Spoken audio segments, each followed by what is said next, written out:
And that goes into what you do when you sell.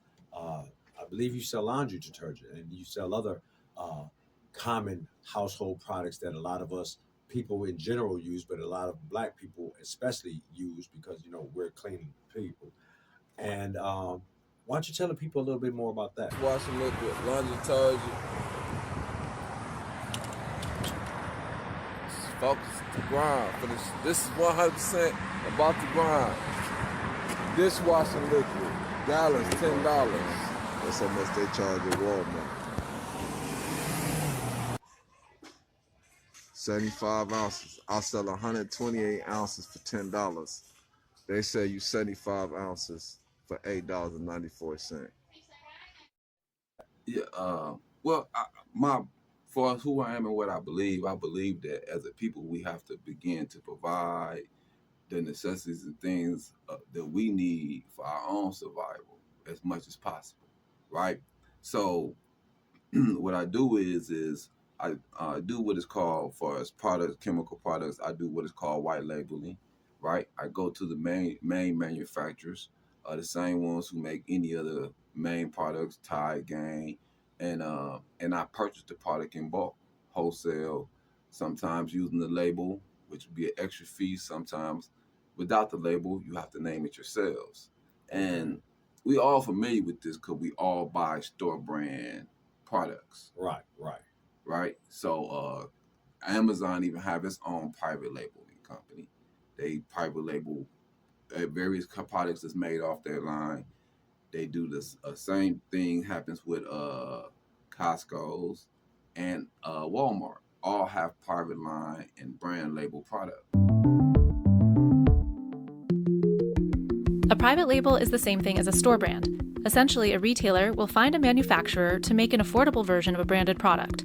The retailer has its own branding put on the blank white label, then sells it for an average of 25 to 40% less than the national brand name product, and sometimes way cheaper. The history of private label in the US anyway is very much a perception of low price and at best acceptable quality. Retailers eager to break from that perception develop lines with a particular focus, like Safeway's O Organics or Kroger's Comforts Baby line. Others put most of their products under store brands like Walmart's Great Value, Equate, and Sam's Choice, or Costco's Kirkland Signature. In other cases, store names double as brand names, like CVS and Trader Joe's. For Amazon, there's likely a reason some of... Right? So, and if you go out to the West Coast and you go to the beauty supply shops and you see all the beauty supply hair shops have their own hair care product, they're white label. Okay, that's interesting. You just educated me, and I'm more than positive you educated the listening audience as well. That's just amazing. Um, how long have you been doing this business? I've been doing it for 10 years. Completing every goal I set for me, I'm close to reaching. Never compromise your morals or beliefs. Mind of a boss, heart of a G. Fuck how they come play the cards to the T. Playing your song, gotta march to the beat. Life is what you make your eyes on the street. Never put your heart in a free. Never put a dollar on your pride. I've been going hard every time. I done put my heart in every rhyme. I was sitting patient on the side. I remember waiting on my time. Sat back and created a lane I could ride. Look at me drive, look at me drive. Everybody.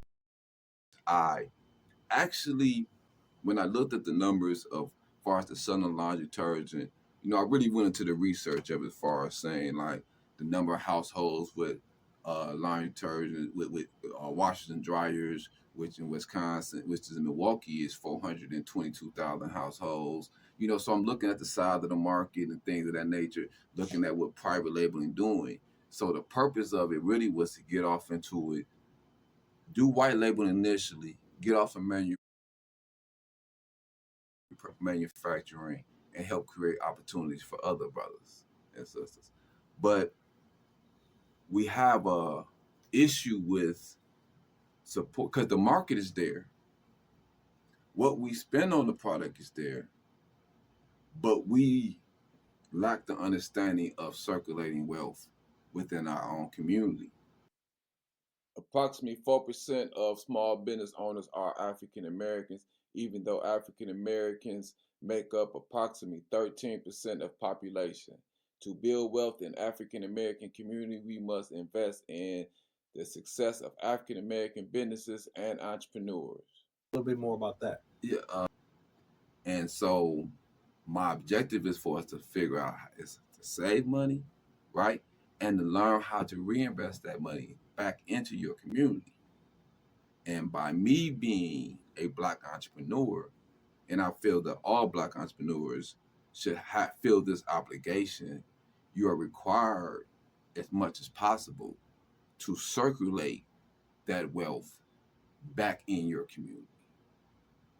You know, and I deal in not to say you are not going to have difficulties dealing with other Black businesses, but it's crazy to me that you would go and complain to Walmart, giving them an opportunity to correct an issue, but you would just cut a Black business off. So why do you think that is? Why do you think you individually and or collectively, why do you think Black people do that? Why is it that seems to be a common practice? Where do you think that came from? That you know, this the thing with this, and it's difficult to say it. You know, don't nobody want to be left at the bottom by themselves. Kind of like that misery loves company adage that people used a lot growing up.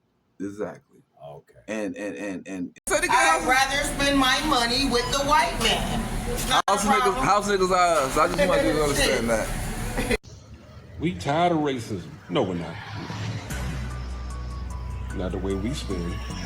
Black people, did you know in America there are about 40 million Black people who spend about $1.4 trillion a year on goods and services? Of that number, 98% of it is spent with people who do not look like us. Corporations are raising prices even as they rake in record profits. Prices at the pump have gone up. Why? Well, let me give you a hint. Senator Elizabeth Warren. This isn't about inflation. This is about price gouging. If we do a price comparison, you can see my cost is way cheaper than Walmart. So we have to understand that Black people are some of the biggest white supremacists that you're gonna ever come across. 3% is spent in the Black community with people that don't look like us, but what's sad is that 95% is spent outside of the Black community with the very same people that we claim are oppressing us.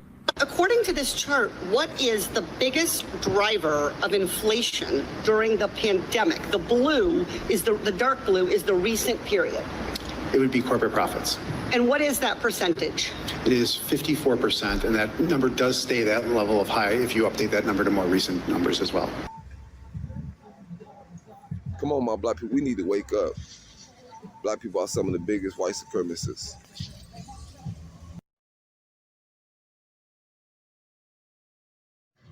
Versus my price, $5. So over half of the increased prices people are paying are coming from increases in corporate profits. Yes. Because I'm in front of Walmart right now selling products. So you would notice the size of Walmart parking lot.